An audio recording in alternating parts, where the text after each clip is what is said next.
Hi, this is John Munter in northern Minnesota. Welcome to my farm. This is an asparagus plant here.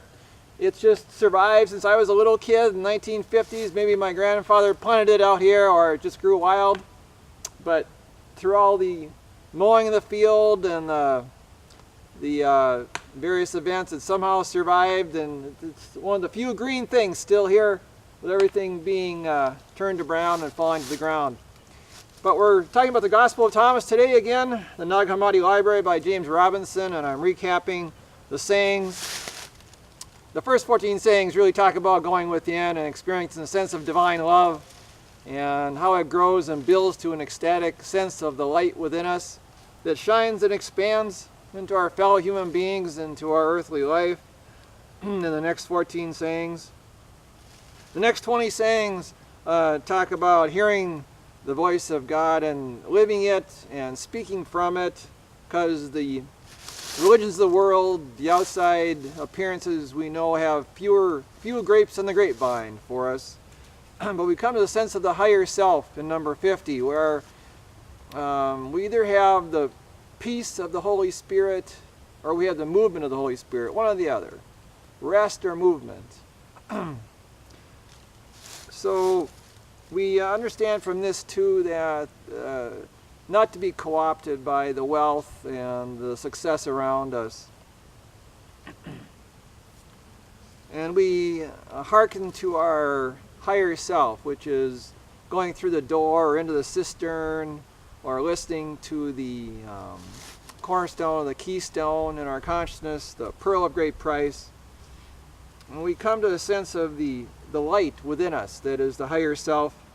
That can be so ecstatic, it's more ecstatic than anything in this earthly realm that we experience.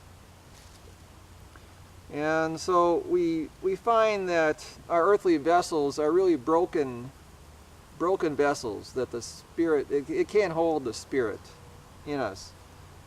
So we give to Caesar that which is Caesar's, and we hearken to the Holy Spirit that is Jesus's.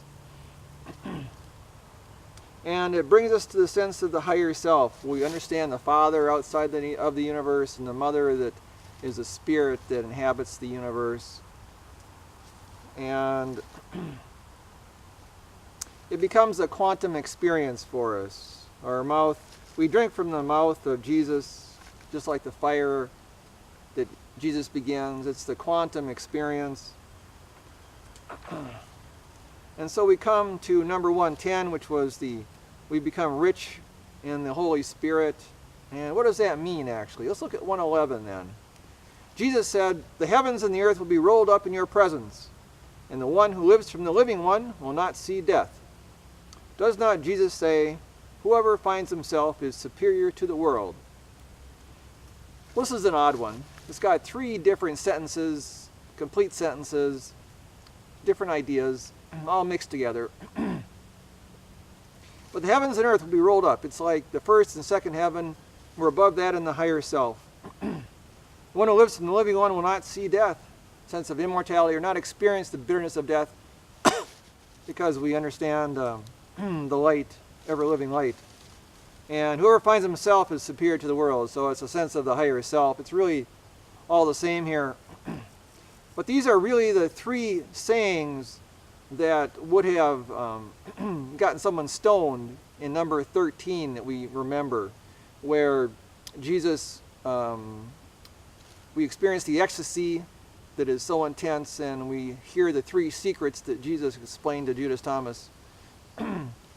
And these are really it here in 11 that are in saying number 13 that are reflected in number 11. The heavens and earth will be rolled up in your presence. This psychomantium, this technique, would have been heretical, magic. The one who lives from the living one will not see death. This immortality, that we are immortal souls, that is heretical to organized religion. Does not Jesus say, "Whoever finds himself is superior to the world"? And putting ourselves, our higher self, above the world, that is also heretical and would have been stoned there. So from 113, if we also look at saying 62, we find something very interesting. Another similar saying, actually. Jesus said, "It is those who are worthy of my mysteries that I tell my mysteries. Do not let your left hand know what your right hand is doing." So here we have the secret that we're not going to be telling you in 13 as well, just like we have the answers in 113. So these three sayings are all 49 sayings apart. And so this is a mystery of the Gospel of Thomas, that there are levels to it that can be understood. And this is called the Jubilee Convention, I call it, where every saying, this 49 sayings apart, is actually a theme, a context. Just like when we had saying number 4 and 53, that referred to the circumcision. Those are the only two sayings in Thomas that talk about circumcision.